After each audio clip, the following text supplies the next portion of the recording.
This meeting of the Reading Municipal Light Department Board of Commissioners is being recorded via Zoom for distribution to the community television stations in Reading, North Reading, Wilmington, and Linfield.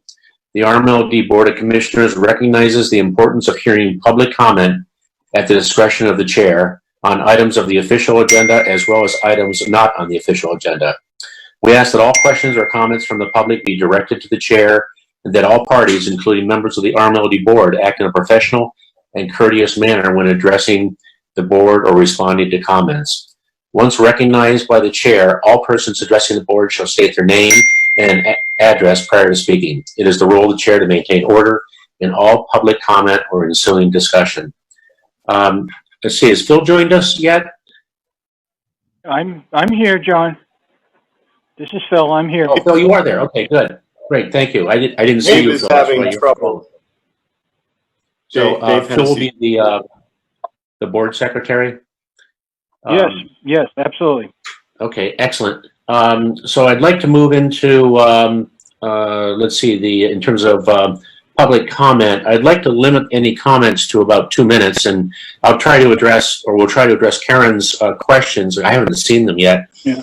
Perhaps after we get through some of this agenda, because we have a pretty full agenda tonight. So let's perhaps start on the with the RMLD Citizens Advisory Board. No, John, let me go first on the public comment. This is Phil. Go ahead. Yeah, I just want to recognize that Lori Cavanaugh passed away last week, longtime RMLD employee, and I'm sure that the whole commission sends its condolences to the family and friends. Okay. Thank you, Phil. For the Citizens Advisory Board, George Hooper was supposed to be here tonight, but he had another Zoom commitment. He does about 14 a day, apparently, like the rest of us. So, but he apologized, and the other CAB members were not able to attend either. So we'll try to give you, I'll just try to give you some feedback on the CAB, as well as Colleen is on here as well. She could certainly augment that. It was a rather long meeting, about an hour or so. I think some of the key items were that all 4 towns have apparently approved the 10-year extensions. 3 of the towns we're just waiting for the certified letter to come in. The town of Linfield still apparently uses the town meeting to put the final stamp of approval, although the Board of Selectmen in Linfield approved it. And we're going to try to get that certification sooner if we can. Otherwise, we have to wait until June. I forget. I think it was June 12th. Colleen, correct me if I'm wrong.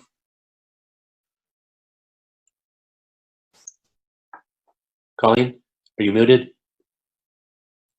I think he said June 20th, but I've already sent an email for clarification. Thank you. Okay, great. That's super. The other thing from the CAB, which we'll get into here in a few minutes, is that they did indeed vote on both motions suggested for the payment to the town, as stated on our agenda here tonight. Was there anything else, Colleen, that I missed?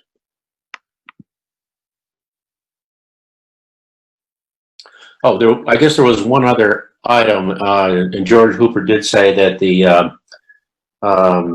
asked about the Board of Health relative to RMLD in terms of reopening. He had read through the RMLD's process for doing this and thought it was excellent, and commended the RMLD for their procedures. If there's nothing more on the CAB, could we move on to the liaisons? And Vanessa, I believe that's you, and we'll certainly get to Karen's questions here in a minute as well. Yeah, thanks, John. Thanks for having me. I know that you have on the agenda tonight the payment discussion, so I Just want to take a moment and thank all the commissioners and the RMLD staff for working with the town to establish this new formula to the payment to the town of Reading. It's going to provide some nice stability and most importantly predictability for both RMLD and the town. And right now, especially as we're facing sort of greater financial uncertainty because of COVID-19, I think that's really going to be mutually beneficial. So just wanted to thank you all and say that I and the board are looking forward to working with you on future initiatives. Thank you very much, Vanessa. And Karen, if you're watching, we will try to get back to your questions here a little bit later in the agenda, if you don't mind. Thank you. Any public comment tonight?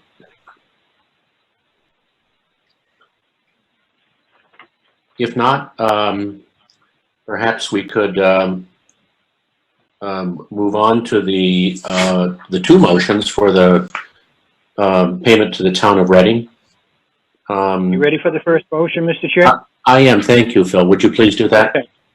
Move that the current annual town of Reading below the line payment of $2,480,506 be extended for payment dates of June 30, 2021 and December 31st, 2021 in the amount of $1,240,253 each. Did I get a second, please? Second. Discussion? The only comment I might make is this, because of the COVID-19 and the other issues that may be surrounding this, I think this is an excellent idea, and keeping and certainly from a predictability perspective, it doesn't get much more predictable than you have the number right there in front of you, which is what it was in 2019. So I do think this is an excellent idea, and so if there's no other discussion on this particular motion, could we take a vote? Mr. Pacino, aye. Mr. Hennessy, aye. Mr. Stempak, aye. Coulter, aye. Thank you.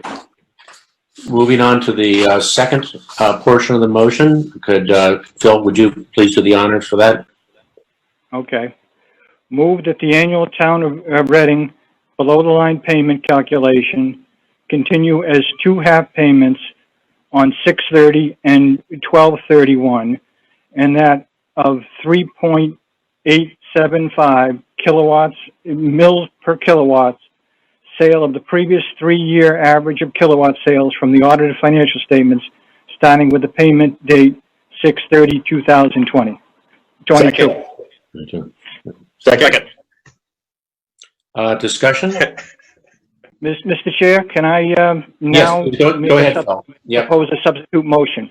Tracy, would you put the substitute motion up on the screen, please?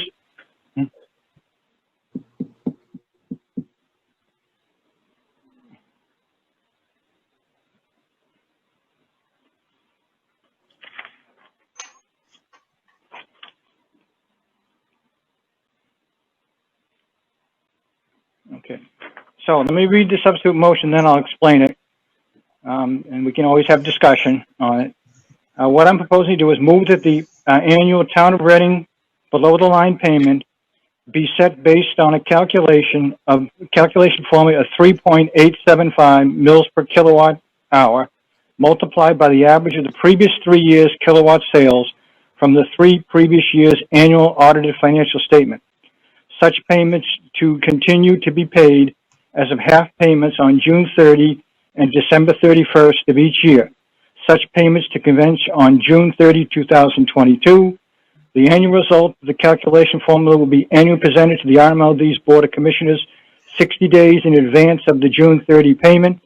In the event of any catastrophic event or events as declared by the Department's General Manager, the RMLD's Board of Commission and the Department can adjust the payment to adjust the emergency. Catastrophic event or events will be defined by the General Manager of the RMLD. Hopefully somebody will second that for discussion purposes. Second the motion, Coulter. Okay, it's been seconded. So let me explain what I'm trying to do here, okay? What I'm trying to do is I'm trying to be putting things up front at this point. And I'll go over each of the sentences that I've got in the motion. The first sentence is basically the same as the motion, the original motion. And basically what I've tried to do is I try to make the language a little bit clearer so that we actually talk about it being some sort of calculation formula. The second sentence is the exact same as the present motion, as is the third sentence. The fourth sentence is where now I've got difference. Under DPU ruling 85-121, that took back in 1985 when I was on the commission has the full jurisdiction over the bottom line, the 8% return on commission. So what I'm proposing to do here is that it gets presented to us each year so we can review it, and if need be, adjust it maybe. I've been in favor before, but I don't think I had too many people jumping on the bandwagon with me on that one. So this is kind of, you know, it keeps in front of us each year so we know what it is. Now the 60 days may be tight. Originally it came with 90 days, but I'm not sure the audit may be done by that point, the December 31st audit. So I actually moved it, I took 60. You know, I'm open to suggestion on the number of days on that. The final one is basically I'm trying to put up front that if any event that takes place in the future, example, you know, the ice storm that took place out in the Worcester area just basically leveled the system. You know, I'm putting it up front that the intent is that if something catastrophic happens, you know, to any of the, and we need, you know, that basically the payment may get adjusted at that point to address the emergency at this point. And that's what I'm trying to do. I'm trying to put everything, I mean, there's no, in terms of the motion, and I've always thought about maybe doing this as a policy.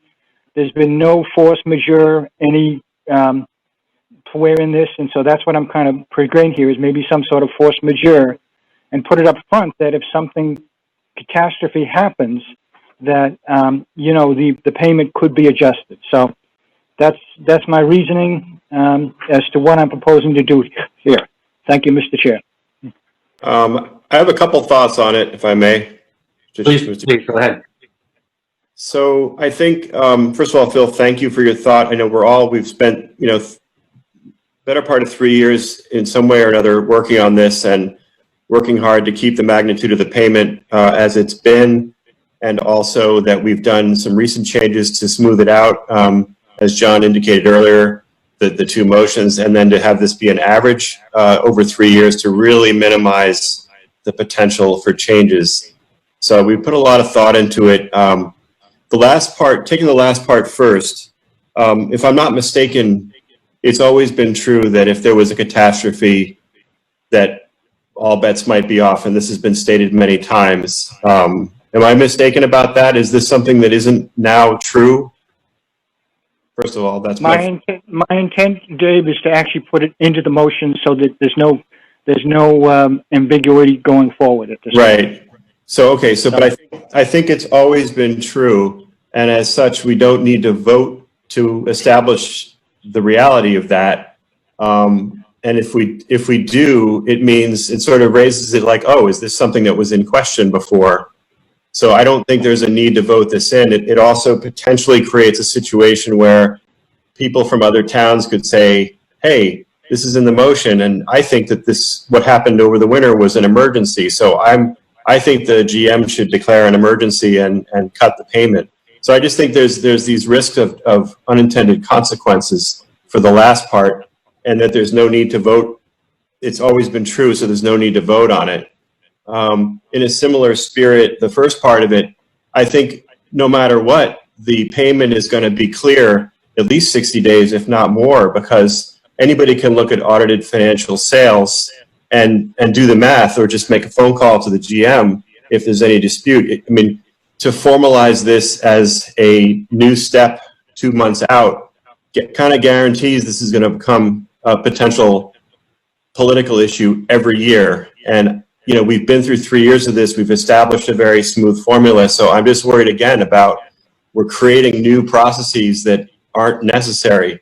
Now, if this had been on the agenda originally, you know, we've been working on this for 3 years, and we have a motion. We had formulas going back to January, and it's only on the DIAS here that we're changing it. I understand the spirit of it. I'm glad we're discussing it and seconded it, but I just don't think we should do this. Okay. I respect I your think, opinion, I think it Dave. should have I been, do. if we were gonna, I think it should have been on the agenda the first time around, and there could have been a request to have it on an agenda, in a timely manner. Yeah, I'm curious, Phil, what's the magic of adding the 60 days? I'm just curious what your thinking was about that, based on what Dave's comments were, that it's calculated, it's automatic. Right, but in the past, all we've seen is just a letter that goes out to the town. And I wanted, each year to come in front, so it's actually on an agenda item on the commission so that we see it each year. So we don't end up in the same situation where we are now. That's my feeling going forward. When do the audit? Sorry. We have one person talking. And it also could be that, there maybe just be a temporary situation. I thought about if the payment decreases and we determine it's a temporary situation, we may want to adjust the payment. So I'm kind of saying that maybe bring it up to the board and actually have the board look at it so it actually is something we see each year. Mr. Chairman. So if I may, just for a minute, I think we can do that anyway, and that's within our power, or which we've been charged to do. We get to see what the payment is on a periodic basis. We can ask for it any time, and quite frankly, we could change it in an emergency anytime as well. So I just think this is somewhat redundant myself, but other discussion, please. Yeah, if I may. Please go ahead. Colleen, when would we have audited financial sales ready, or pretty much what we know are the sales? Maybe that's I Wendy's can let Wendy answer. I mean, this year is a little odd. We're expecting them out in June, but typically, Wendy, correct me if I'm wrong, we usually have at least draft financials before the town meeting, which is in April. So, Okay.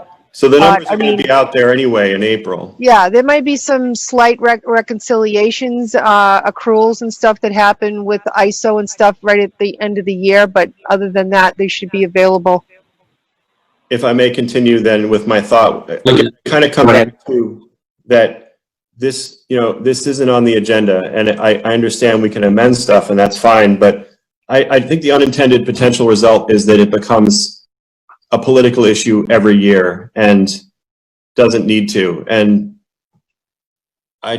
we spent so much time trying to get this resolved, and so we can work on productive, constructive things. To have this be like, let's chew on this for 3 months. We can do that anyway. People can come forward anyway and say, hey, we should revisit that, but we don't need to formalize this and have it be in the motion, because we can do it anyway. But it just guarantees it's going to be a political thing every year, or it risks that. Sorry, that's. I agree with you, Dave. We've had so many discussions about this. We've found a model that really balances the needs of the town, the needs of all of our ratepayers, the Citizens Advisory Board. We've found something that everybody can live with, and it really reflects the fiscal health of RMLD going forward. That's how we calculate, and it can be, those audited financials are done, people will know what the next payment's going to be for the following year. So I don't think we need to add this. Is there any other discussion? Phil, would you like us to take a vote on this, or would you like to withdraw it? No, let me do this. I did circulate this to all members 2 days in advance, so you've all had a chance to see it. It's not a surprise to you tonight. And I will, at this point, I appreciate the discussion, and I will withdraw my substitute motion at this point. Thank you, Phil. We appreciate that. Could we go back to the original motion? I do thank everybody for the discussion, though. I do thank everybody for their thoughtful discussion, quite truthfully. Thank you, everybody. Thanks, Phil. And I just want to, I appreciate the spirit of it. I really do. And I think we all will do that anyway. So anyway. So could I if there's no more discussion, could I ask for a vote on the original suggested motion, please? We're voting on the original motion now? Yes, the one that is listed in the on the agenda. Okay. Mr. Hennessy, aye. Mr. Talbot, aye. Mr. Stempak, aye. Coulter, aye. Spacino abstain. Okay, thank you. Let it be shown that one abstention and abstain and 4 ayes. The motion has been passed. Oh, we finally have. How many years did it take? And it will be a good thing. Oh well. In any event, my opinion. Can we move on, please, to the general manager's report?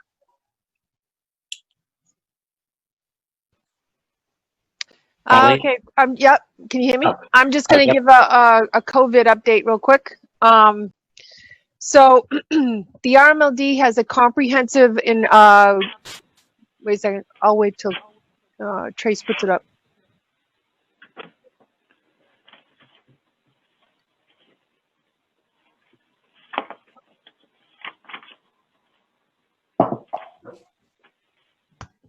That doesn't look right. Trace.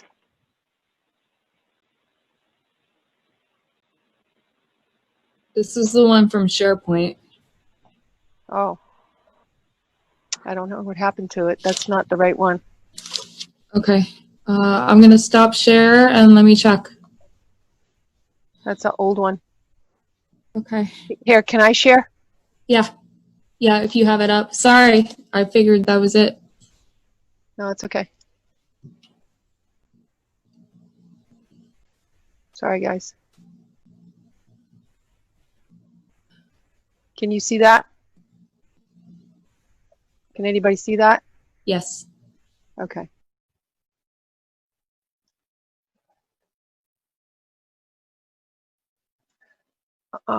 Sorry. Yeah.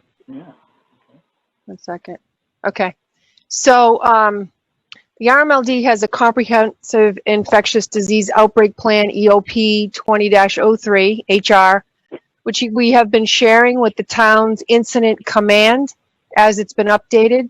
It's stamped a living document due to the regularity of updates as information is received, such as the Board of Health, the CDC, the governor's orders, etc. The emergency response team under another EOP 20-07 comprised of senior managers has been meeting daily at 10 a.m. since March 3rd, working diligently to ensure that all matters of this COVID and its impact on the RMLD as an essential energy provider aligns with the employee and customer safety. Currently, the RMLD is in section 6. I'm going to just put this down.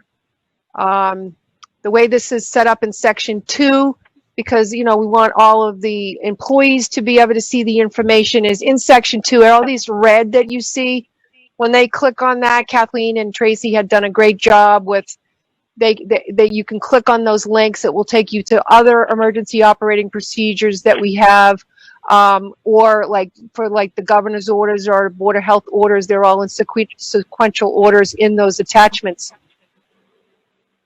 We go down to section 6 here.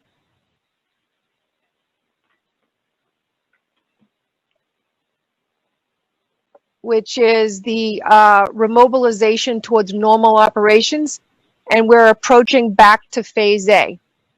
The ERT, or the emergency response team, made some slight changes and immediate implementations to the procedure on Tuesday morning regarding the remobilization to align with the governor's recent order that came out on Monday. Those slight modifications were related to office workers whose productivities at home had been successful, and we continue to allow them to work remote.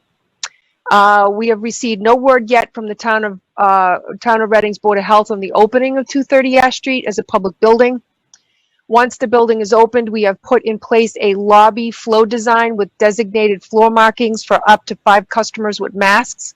While this layout ensures proper distancing, the RMLD typically never really sees any more than 2 people in its lobby at any one time. The lobby bathroom will be closed and proper signage will be donned on the outside of the building. Public meetings such as this will continue virtually under the open meeting relief order that we received from the governor and will stay intact until it's rescinded or the state of emergency is ended. Public bid openings will continue as we have been doing virtually as allowed by the AG's office. The outside use, meaning organizations that have insurance coverage under the town of Reading for the use of our cafeteria, remains suspended until further notice. We will continue to monitor the orders as they come in and make adjustments to our living EOP document. The RMLD remains in full business and electric continuity, and I'm happy to report that everyone at the RMLD's diligent efforts in following our very strict safety protocols, which have been mandated and monitored in accordance with this emergency operating procedure, continues to result in no illnesses. We are grateful to all of our staff who have been working on-site and remote for this essential business, and especially during the past 2 storms we had since COVID. Once again, all of our customers were restored in record time compared to other communities. I want to thank the RMLD staff. I wish them continued health, as well as all of you and all of our customers.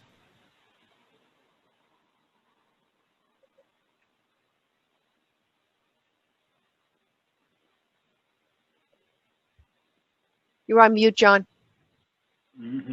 I said, thank you very much, Colleen. I appreciate that. Chuck, could we move into the integrated resources, please? Yes.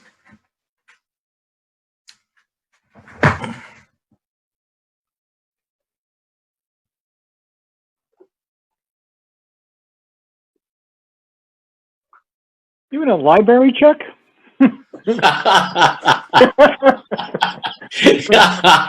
Yes, Time tonight. my library to be exact.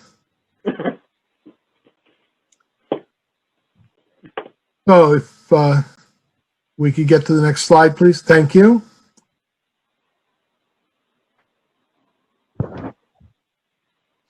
And one more, please. So most of the focus of this evening's report is going to be on where we stand a month and a half into the COVID event. I wanted to begin with the impact that we are seeing on our system loads. When we did a baseline assessment of the potential impacts, we started with an 8% loss of load and a corresponding loss of revenue. We now have the results of the first 4 months of the year. And what I put on this slide is the blue line is actual monthly loads for 2019. The black line is the projected loads for 2020 that were used to establish both the wholesale and retail budgets. And the green line is our actual experience year to date for 2020. We are coming in below both the 2019 actual results and the 2020 forecasted loads for the first 4 months. For the first 3 months, we were not experiencing COVID-related activities of measurable significance. This difference is due primarily to abnormal weather conditions. It has been much warmer for the first 3 months than is normal.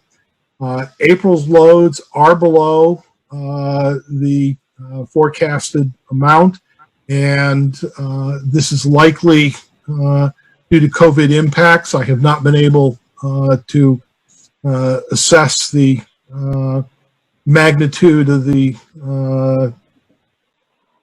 below expectation result. But if we go to the next slide, I can show you what we have seen for heating degree days for the year. This is the primary weather driver on our system right now. The top line is heating degree day averages for the first 4 months over a 15 or 20 year waiting period. The next line is the actual heating degree days that we experienced for January, February, March, and April. And if you notice, January, February, and March, our variance is that we were below normal. This indicates warmer than average, and results in a reduction in load due to the lack of need for heating. The variance as a percentage is 12, 5, and 14%. Notice that in April, the heating degree day variance was actually cooler than normal. But you also notice that the heating degree days for April are half of what they are for January. So the weighting effect in April is going to be much less. Plus, if there is any variance, usually the thermal loading in the building does not change dramatically with the temperature. It requires a more sustained temperature difference, and so you don't get quite the heating impacts that you do in April from heating degree day variance that you would in the middle of the winter. I also added to this the heating degree days from last year, and you can see that last year was actually cooler than normal, and except in April, which was warmer than normal. And that was about 5% over the first 3 months. So basically, a big part of what we are seeing in our load variance is due to weather-related effects, and you're going to start being able to track the COVID impacts a little better with the May results that are coming in. Chuck, if I may, just a comment. I believe you had mentioned that January was the warmest on record. Is that correct? That is correct. That is the warmest January for recorded weather history. Our area then, Chuck? I'm sorry? For our area, presumably? Yes. Now, I have looked at the NOAA expectations for the summer, and this is supposed to be an El Nino year.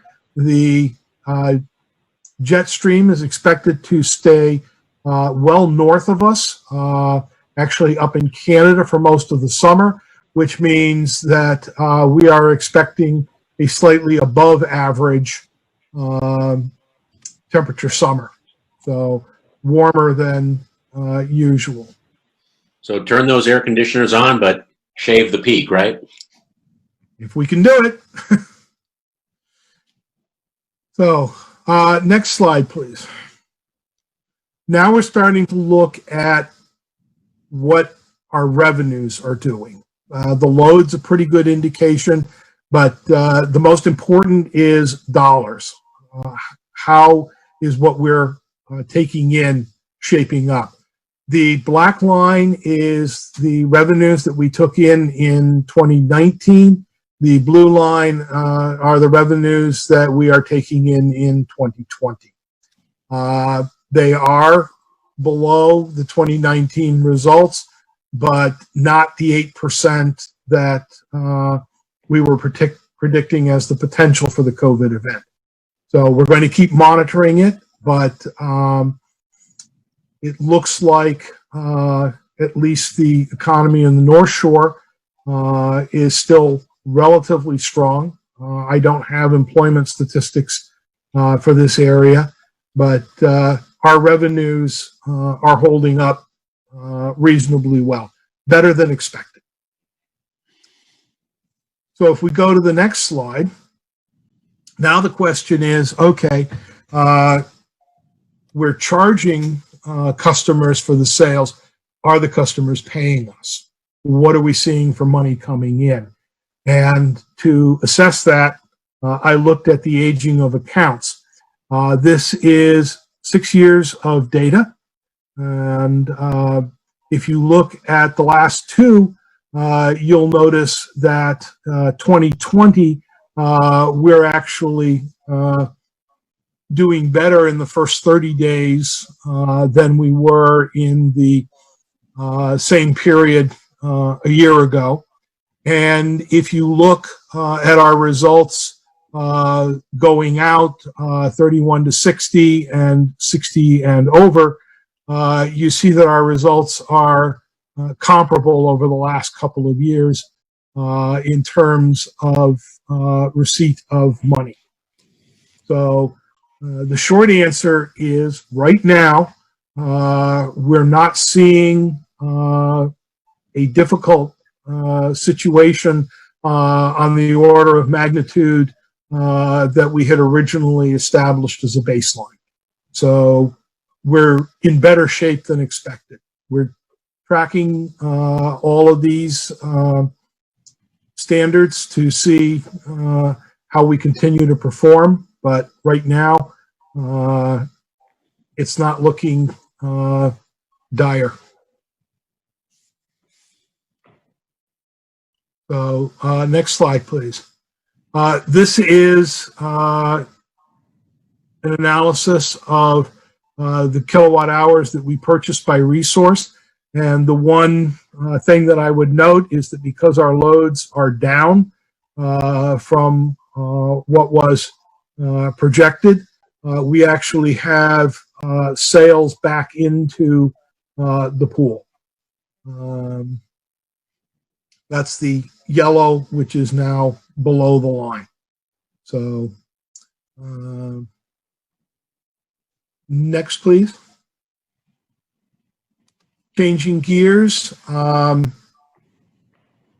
we're going to look at some of the retail activities that we're engaged in. The question has been, what is the impact of electric vehicles on RMLD? So I've put together a little bit of detail to determine what EVs have the potential to do on our system, and an order of magnitude impact assessment, if you will. So what I was able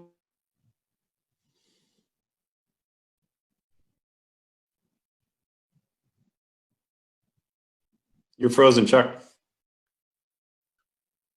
Somehow you froze, Chuck. I'm sorry? There you go. You're back. You had frozen for a minute. Okay. It says my connection is unstable. I don't know whether that's the connection or me, but we'll keep moving forward. We'll assume the former. So for EVs that go 100 miles, they're currently using about 34 kilowatt hours. That means that they use 2.94 miles per kilowatt hour. If you want to do a gasoline equivalent, a gallon of gas produces roughly the same result as 10 kilowatt hours. So assumptions, we assumed that an electric vehicle in RMLD service territory is primarily used as a second vehicle back and forth to work. So we assumed a commute of 27 miles each way, 54 miles round trip, 5 days a week, 45 weeks a year. That results in an annual vehicle usage of about 12,150 miles. At 2.94 miles per kilowatt hour, that's 4,131 kilowatt hours. And we assumed that 75% of those kilowatt hours would be used at home. The other 25% would be recharge at work location or while out running errands, whatever. But we derated the kilowatt hour consumption a bit just to be conservative. That gives us through an RMLD account of about 3,100 kilowatt hours per year. That is 260 kilowatt hours a month. So let's put this in perspective. Residential customers for RMLD use on average 750 kilowatt hours a month, 9,000 kilowatt hours a year. 3,100 kilowatt hours a year. Added to that increases usage by 34% on average for a residential ratepayer who adds a second EV. Now, we believe that we have something on the order of 250 to 400 electric vehicles. We're working on tightening up those estimates and determining exactly what we have. We have Energy New England helping us through the Registry of Motor Vehicles. We are looking at data analytics to be able to see whether pattern recognition will help us identify electric vehicles. But for right now, I use the lower end to be conservative. 250 electric vehicles at 3,100 kilowatt hours per year. It's about 775,000 kilowatt hours attributable to electric vehicles. That's right now, right? Uses 700,000 megawatt hours a year. If we wanted 1% of that consumption to be attributed to electric vehicles, that would be 7 million kilowatt hours, or a total of 2,260 vehicles.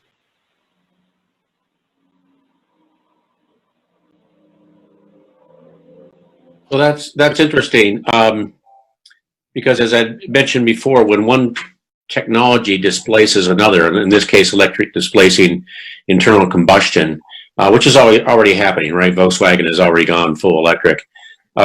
It is always a substitution curve. And what I mean by that is it's an S-shaped curve. So you start off very, very shallow in the curve in terms of adoption.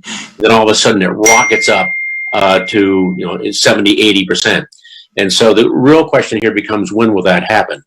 And I think we've seen estimates, Chuck, correct me if I'm wrong, somewhere between sort of 5 to maybe 5 to 8 years out, whenever you really start feeling a fairly major impact, unless, of course, all the automotive manufacturers switch to electric, which a significant number are already in process. Well, yes, you're right. And what we're trying to do with our program, the incentives for chargers and the stations that we're trying to get out in commercial and public areas, is to move to the shorter end of that time horizon rather than the longer end. So we're just looking to a development curve. Mr. Chair? Yes, please. So, Chuck, are you saying right now you think 1% of load is from EVs? No, what I'm saying is roughly 0.1% of load is from EVs. We think we have about 250. 1% of the load would be 2,260. Okay. Right. So what we're seeing right now is 0.1% of our load from EVs. And Chuck, the next question as a follow-on, not for this meeting, but for a future meeting, will be, what if we actually hit that level, 1% or 2%? What does that mean in terms of load factor for our infrastructure, and what we need to do or start planning for that? Well, that's a very interesting question, and there are sort of two pieces to that. As we move closer to our distribution substations, then the EVs, typically charging at night, will improve the system load factor. So we will get a more efficient and therefore economic use of our trunk distribution lines, our substations, etc. Where we run a potential risk, and this is something that we are watching very carefully, is when EVs charge, a level 2 charger draws about 7 kW. Water heater draws 4.5. So this is a fairly intense load. A level 3 charger, the Tesla level 3 charger, can draw over 15 kW, 3 times the draw of a water heater. So what we are doing is monitoring charging profiles for customers, finding out when they charge. And in order not to have 2 or 3 Teslas in a neighborhood overload the distribution transformer in that neighborhood, we would look to schedule when people charge so that it's a more balanced charging load at the endpoints of the system or the distribution transformers without impacting the efficiency of the use of the system and therefore the more cost-effective load that we have. So that sounds like a great idea. And perhaps we could also think about if those customers who would like to do faster charging, would they pay for an upgrade? Would that be another revenue source for the RMLD? that is possible. Yeah, So- you don't have to answer it here. I Yeah. really didn't intend to prolong the discussion, but I would like to, those are sort of just some thoughts about, we can discuss at our. There are any number of options for ways to address this. There are some other things that we're looking at factoring in. For example, customers who have installed solar and have electric vehicles. If they have the opportunity to charge during the day, then they would get more use out of the solar behind their own meter, and there wouldn't be as much transfer onto the system. So there are all kinds of interactive potentials for the components that we're putting onto the distribution system. Excellent, thank you. Mr. Chair, just one more quick question, if I may. Yes, go ahead. Chuck, do you know of these 250 cars, how many of these people actually have what you're describing as a level 2 at 7,000 watts? Do we know if any of them do? Most of them are level 2s. But I mean, level 2 also means 3,000 watts. It's referred to in multiple ways, but like I'm going to get a level 2 and it's going to be 3,300 watts at my house. So people use level 2 and sometimes it means 33 and sometimes it means 7 or 66. So I would say, because I costed it out, that putting in a 7,000 watt, I have to change my panel. It would be thousands of dollars, and I'll never need it. And I suspect a lot of people at best use the 33 because you can get 150 miles of range overnight with that or more. So I just wonder if anybody is using the 7,000 right now. John, can I say something? Sorry, I'm muted. Please go right ahead. But Dave, we have a panel upgrade rebate for you. I know, but I looked into it. It's still We gonna thought cost- of that. We knew that was going to happen. No, I know, but I looked into it. It's still, and I appreciate that, and on behalf of all ratepayers, but it still would cost me a lot. And the bottom line is I don't need it. Our usage is, even with the 3,300, we can get 150 miles of range overnight if our battery could even hold that, which it can't. So I just think, I suspect there won't be many of these 7,000 watt ones put in because the others are fine for home charging. And every case is going to be an individual situation. Correct. You could take one of these 3,000 kW chargers and put it into a house with 20 kW of air conditioning and electric water heater and other associated devices, and you're going to get a 200 amp panel. So each situation is somewhat case specific. Yep. But we are looking to cover as broad a base of situations as we can with the programs. Great. I just wonder if we can find out how many people are actually using the 7,000 watt chargers right now, because that would seem to be something you would notice as a load. You'd be able to see that. But I'm belaboring this. I'm just wondering, at some point it'd be good to know. Can I say something? So yeah, we can monitor the data analytics through the smart meters, and we're also working with Energy New England to try to get data from the DMB or the RMB. Yep. And get more specific data. I mean, right now we have a list of everyone we've given rebates to and they're on time of use, but to try to collect all that data, we got to do it with the analytics and with the Registry of Motor Vehicles. Colleen, just a side comment. I think we're working with one of the major charger manufacturers, right? Well, we have ChargePoint. We have appointments to talk to just before COVID hit, Volta, which is free electricity and basically signage boards on either side of that. That's their business model. They're also coming out with small mobile, I shouldn't say mobile, but compact chargers that might even be able to be attached on telephone poles that would eliminate the need for any type of civil construction into the sidewalks and things like that. You can Google like the city of LA. They're putting them all over the place. So we're trying to build the infrastructure. Some of the ChargePoint ones have pretty significant years for payback. So especially with Volta, there'll be no capital money going out.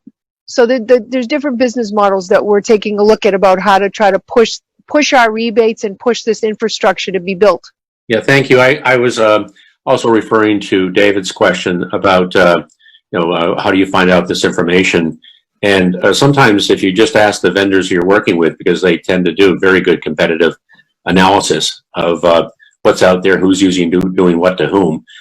So it doesn't hurt just to ask the question, and they may have already done the assessment. And not to do the other data analysis intensive, absolutely do that too. But I'm just saying that this is their business, their lifeblood, and just a simple request from them might prove fruitful. That's all. I'm sorry, John. Can you repeat that? Who am I going to ask? I missed the beginning. Volta. Let's say Volta is one of our vendors, right? And we're doing business with them in terms of potentially asking the senior management at Volta or the vice president of marketing, how many vehicles are there in our area using these chargers and of what type? And I'd be very surprised if they didn't have some analysis, which wasn't. They do, but you can't. I've already asked them. They can't focus on what's in our service territory. Only what the usage is for whatever cars are coming from whatever area. Okay. You know what I mean, but thank you. Chuck, you have a few more slides? I can go through them very quickly, but there was another hand up I saw. Please. Yeah, Bob, I had a question. Have you experienced any burnt up services yet due to the fact that someone's overcharging? I have not. No, we're monitoring them, and that's why if you're getting a rebate from us, we put you on time of use, and we're setting up the smart meters to monitor them. And the point of the time of use, the whole design of that, is that once we start sensing that there's some on the same transformer crib, that time of use incentive would even grow by saying, okay, Bob, you charge yours at this time, Colleen, you charge at that time. And, that's the whole design of it. But no, we haven't had any issues yet. Good. We're trying to stay ahead of that, hopefully. Mm-hmm. Okay. If there's no more questions on this, Chuck, why don't you go ahead? Okay. We launched a number of efficiency programs earlier this year, and I just wanted to put some preliminary numbers for what we're seeing. This is as of a week ago, and we have 3 heat pump rebates. Actually, I was told we processed another one this morning, so we have 4 heat pump systems that have gone in the last month and a half that have at least taken advantage of the rebate program. We are working with a company called Abode. They are experts at how to correctly size heat pump systems and how to right size customers' expectations for the systems. These are critical if we want customers to install the systems and be happy with them and tell all their neighbors how wonderful it is, as opposed to complaining that the system doesn't keep them warm, it's using more energy, whatever. So we're working with these guys to make sure that our program gets launched correctly. We have 2 rebate applications for breaker panel upgrades. I am pretty sure at this point from the conversation that Dave Talbot is not one of them. And then we've started a yard equipment program. And at the time of the report, we had 8 lawnmowers, 4 chainsaws, 7 leaf blowers, a pressure washer, 5 string trimmers, 2 hedge. And a partridge in a pear tree. Sorry. That's what I said earlier. You know, I feel like I'm singing the Christmas song. I was told as of this morning that we're over 41 electric lawnmowers on the system and growing. So this program got off to a faster start than we anticipated. So we're kind of pleased with how the programs are going so far. And I believe last slide. Tracy? So the other program that we launched, Colleen's been talking to you and Hamid's presented that we have an outage management system that we're putting in place. That includes a customer notification component, and we've begun signing customers up for that. We launched this with a press release and a posting to the website on May 8th.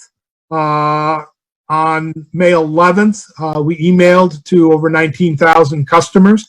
We had a 57% open rate on the initial emails and a 15.5% click rate. Those are both fairly good. Customer signups as of earlier this week were 271. And we did have 2 issues.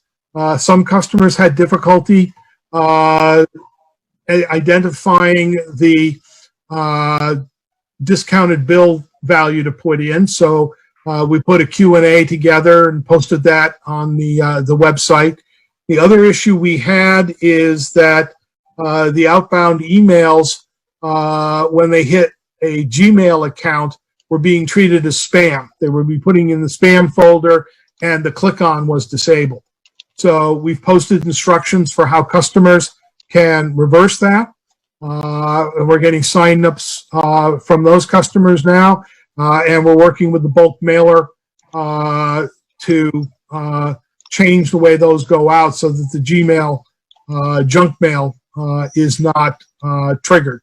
So we're going to be following up with some more press releases, tweets, and we have a little print that goes on the back of the envelopes that are mailed out with everybody's bills. So we're keeping this in front of the customers, looking for a good sign up on the program. Okay, thank you very much, Chuck. If there are no more questions, could we move on to Hamid, the engineering and operations report, please?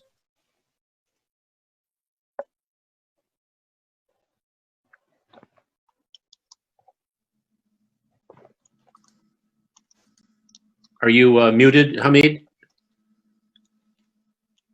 I'm sorry, can you hear me now? Yes, now we can hear you. Sorry. Sometimes you have to hit it twice to make it work.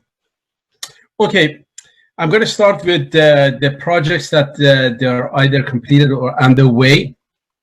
The first 2 projects that you see on this slide, these are the conversion areas, the areas that they're currently fed 4.16 kV, and now we converted them to 13.8 kV or to be converted to 13.8 kV, which is going to minimize the losses in overall.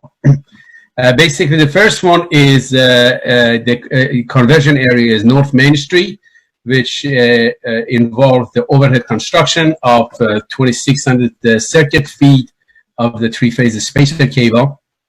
And basically, this area, we are waiting for Verizon to set 3 poles so we can start the completion of the conversion area.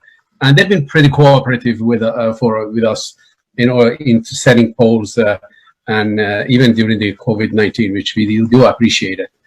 The conversion area 2 is the Lowell Street, and this one involves both overhead and 3 underground risers. Basically, there are 45 poles that they need to be replaced. and Verizon has set 7 of those, and they're moving along, and hopefully after they complete the setting poles, then we're going to start the conversion in that area. So these are fairly large, old section of Linfield that, they've been fed 5 kV, and we have wired the step downs, and now we are upgrading everything from the soup to nuts, basically. Next slide, please. The next slide is showing you the pictures on Linfield Center. That's the North Main Street area that you see that, the poles are set, the new poles, and how old the infrastructure right next to it is. So everything is going to be transferred. You see those large pine trees. These are the ones that, unfortunately, they are threats to our distribution lines. But we live with them. We live with them. So the next slide, please. Okay. This one again shows the step down area conversions in the Dogwood Lane, Adams Street area, North Reading. Basically 3 transformers involved and replaced. 1 more transformer is remained. As soon as that one is replaced, then what we're going to do, we're going to convert the area. And this is 1 transformer that the last one that we haven't been able to replace. It's because of the COVID-19. We didn't want to give outages to the people. Although we continued with our transformer maintenance program, but we only replaced the transformers that they did not require any outage. In other words, bypassing and removing the old transformers. So this one transformer is left to do. As soon as that's completed and replaced, then we're going to convert the area. The next one is the underground area upgrade in North Reading, Green Briar Drive. It involves 7 transformers that the 2 are already replaced and 5 more to go. For the same reasons, we're waiting for better conditions, at least the school to be over with, so the people are home still and working out of the home. And so we're waiting for a better time so we can, arrange the outages and replace those 5 transformers and upgrade also the underground cable, about 1,600 feet of cable that needs to be upgraded, and then we can energize the area with the new underground system. Which that area again, those areas are very, very old and they needed the attention. So the next slide, please. This one, there are 2 jobs that they involved primary metering upgrade. This primary metering, basically they metered on the high voltage side, not the secondary metering like houses. Usually they use for large establishments. 2 primary metering that we did was Austin Prep in Reading that involved installing 1 pole, 75 feet of overhead cable, and then underground to the transformer. And because they're already the other buildings or the entire campus was on primary metering, now the new service that they wanted to the lower athletic field, also we decided so that everything is on primary metering. So we put this service also on the primary metering, so just to be consistent. This job is completed and was done actually a few weeks ago. The next one is a Fordham Road in Wilmington that they're trying to upgrade the electrical facilities in 2 buildings, the 100 and 110, and we upgraded the overhead lines and we installed primary metering, and that one was another job that was successfully completed. So these 2 were done and completed. The next slide, please. The next slide is showing you the facilities projects. All these 3 projects, the parking lot, roof, and deck, is basically, it's almost completed. So the last the asphalt topping, it's going to be done in the parking lot next week. And we are hoping that all of these projects, they're all going to be completed by June 6th. So these 3 projects are huge achievements after they're done by June 6th. No more leaks in the building, hopefully. So that should fix it. Excellent. The next one, These are the maintenance programs that you see. I'm not going to go over everyone. The only new one that we are going to start pretty soon, that's highlighted in yellow. That's primary metering testing. We've got approximately 85 primary meters in the system. Some of them are really old, so we're going to test them to make sure that the revenues that we're getting, the meters are measuring the kilowatt hour sales accurately. So for meter accuracy, we are testing them, and we are upgrading the PTs and CTs and any component that needs to be upgraded during this process. So this is another maintenance that it's going to get started pretty soon. We secured the contractor in order to do that, and that's going to start fairly soon.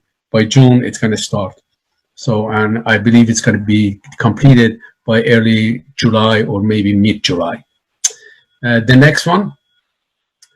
All right, these are the transformers that we replaced for past since January. Usually that number 23 should be in the range of 60 to 70, but we slowed down during the COVID-19 since the late February, for March and April. So these are the only transformers, like about 20 of them that we replaced. These are the ones that they did not require giving customers an outage. These are the ones that we just install them on a new pole, we bypass, and we remove the old transformers without customers experiencing any outages. As you could see that, total transformers in the system, as of May 12th, we had the 4,055 transformers, and the ones that they're targeted for or scheduled to be replaced those are the ones that 25 years or older, and we got 1,528 of them, or approximately 38%. This number is moving because this is a moving target. As we replacing some transformer, there's some others that they come in and become aged, so that's why you see that number. Most utilities, they are in the range of 50 to 60%. So this number for us is reasonable, but we could do better. So the more and more that we replace these transformers, the better and better reliability would be. But it doesn't mean they're going to fail right away. You know what I mean? These are the ones that over years they've been loaded or aged, and they're due for upgrades, and we're getting to them. We've got a good program for based on the age and physical conditions and also the loading. These are the three contributing factors in order to determine which one got to be replaced next. So the next slide. These are basically the poles, the double poles conditions that in all four towns, what we have. And you see that, in Linfield, we got 36, North Reading, we got 4, the Reading, we got 23, and Wilmington, we got 49. These numbers, it might seem high like in other areas, but these are the areas that as we go through conversions and we're upgrading those old poles, as well as the pole testing program that we do, and we do annually 700 of them, 700 to 800 of them, and the ones that they fail, we set poles. And when I say fail, doesn't mean they're going to fall over, but these are the ones that the life of the pole has been, cut down due to moisture or soil composition. So these are the ones that we schedule to get them and replace them, and transfer our overhead facilities to the new ones. So the ones that you see, that means that basically we are doing very good by catching up to those old poles and replacing them and taking care of them as far as the maintenance concerned. So some of them we have to transfer, some of them we have to pull the butts out of the ground in the areas that we have the custodial of the poles, which is North Reading and half the Reading, and the other areas, Wilmington and Linfield and half the Reading, that's Verizon custodial. So after everybody's transferred, they're going to pull the pole butt out of the ground.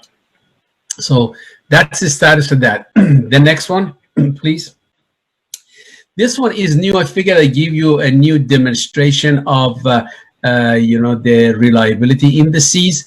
These are the ones that we get out of the e-reliability tracker that APPA, we send our outage data to APPA, and they compare with the utility size of our own, like about 30,000. They have a range from anywhere from 20 to 50,000. So we're right in the middle of the pack, almost.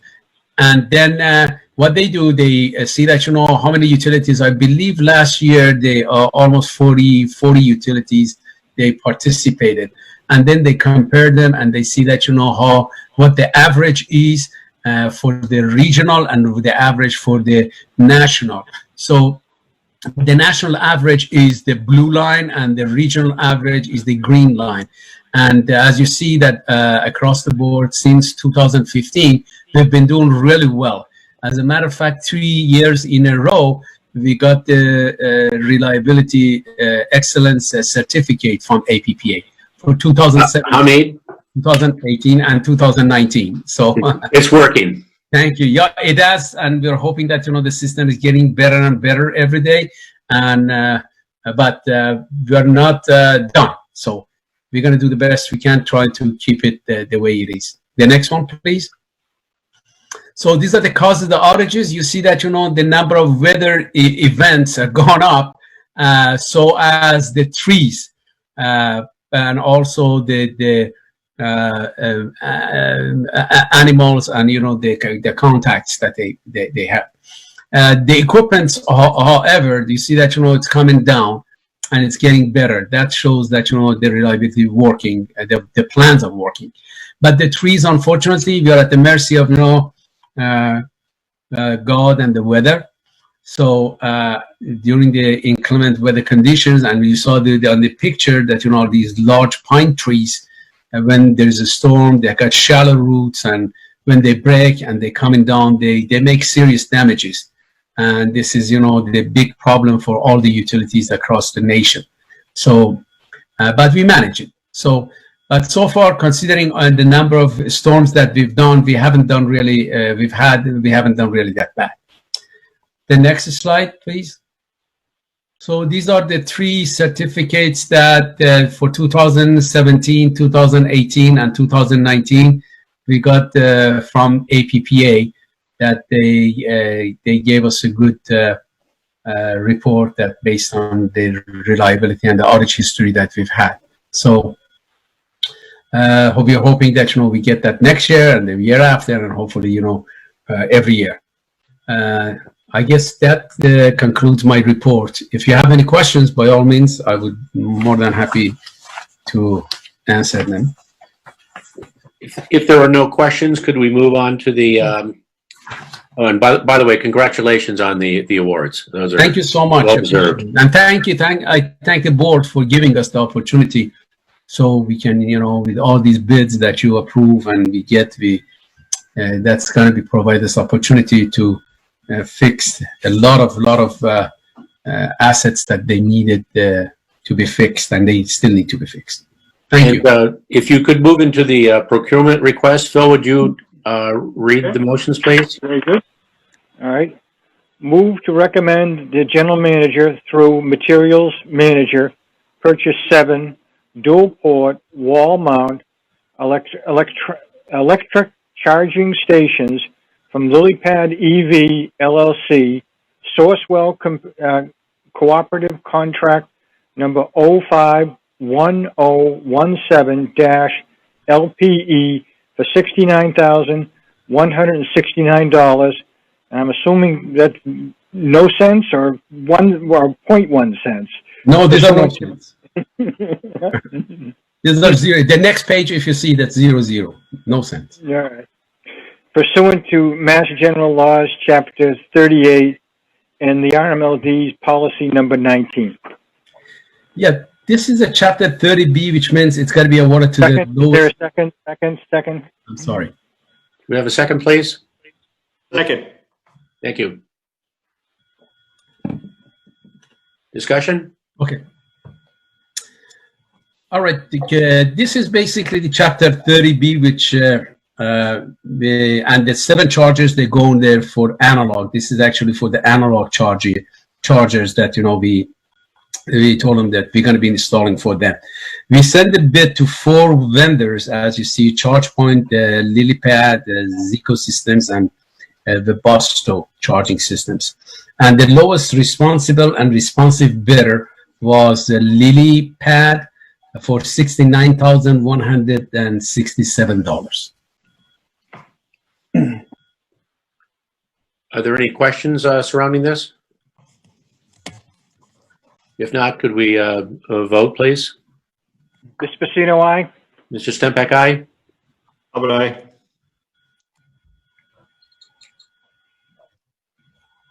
Thank you. Mr. Colter, sorry, unmute. My turn. Right. Okay. The next one. Next one, please. Yes. Move to recommend the general manager through materials manager purchase VVO software for Survalent, hopefully I got that right, Technology Inc.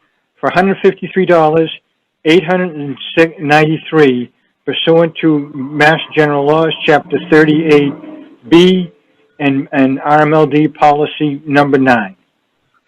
You have a second, please?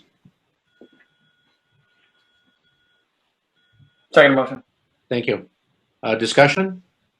Okay, the VVO Volt VAR optimization. This is a software that goes, one of the modules that goes with our surveillance system, SCADA system. Basically what it is right now, because New England ISO is requiring certain power factor bandwidth at station 3 and station 4. So right now during the peak time, what we do, we go around and turn these capacitors on. These capacitors, it's like the analogy that we always use, beer and foam. So when the foam on the system goes up, we need to push it down, and the capacitors are the devices that they do that. Right now during the peak, the summer peak, we go around and we do that manually. Some of them we recently put them on the SCADA system, but we still, somebody needs to go and open, close, and open and watch when the load goes up and when the load comes down during the light load conditions. What this system software does, automatically monitoring the load on the system, and it's going to ride with the load. So it's going to bring on the cap banks to push the foam down or bad power down, the KVAR, and then it's going to shut them off during the light load at night. So you don't go to the leading power factor. So it's going to ride the power factor exactly where it needs to be, so we don't get fined from New England ISO. And this is very helpful. Our SCADA system is updated, upgraded, and ready to accept this. So this is another module that we need to add. And once all the cap banks, they're connected to this system, then it's going to be automatically done. We don't have to go around and turn them on, off during the system. So because, you know, this is one of the systems that goes with the SCADA, and we're not going to have any integration problem. You know, this is a sole source, which is the price for the 3,893 coded. It's a slightly a little bit over what we had budgeted, but you know, these number 150,000 that we budgeted was the estimate that we got. So the actual price is $3,893 over the budgeted amount.